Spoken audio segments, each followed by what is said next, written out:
High বন্ধুরা, আপনার ফাইলে যে অরিজিনাল পিকচারটি রয়েছে এই অরিজিনাল পিকচারটি আপনি কিন্তু এই ইমোর মাধ্যমে এই অন্য জায়গায় সেন্ড করতে পারবেন।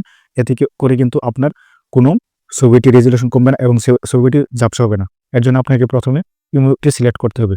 ইমো ওপেন করার পর আপনি যে ব্যক্তিকে আপনি সিলেক্ট করা লাগবে।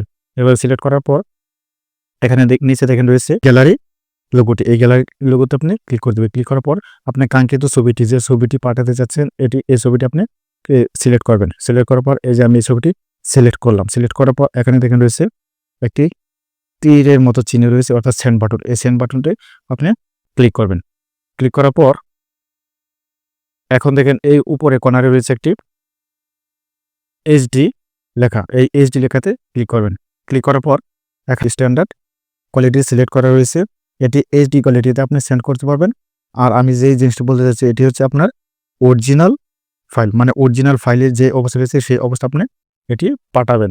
এর জন্য আপনাকে এটি সিলেক্ট করতে হবে। সিলেক্ট করার পর এখন এখানে দেখেন রয়েছে সেন্ড বাটন। এই সেন্ড বাটনে আপনি ক্লিক করবেন। ক্লিক করার পর দেখেন আমার যে অরিজিনাল পিকচারটি কিন্তু ওখানে চলে গেছে। আর এটি যাওয়ার পর আপনার কিন্তু এই যে এরকম ফাইল চিহ্নটি কিন্তু থাকবে।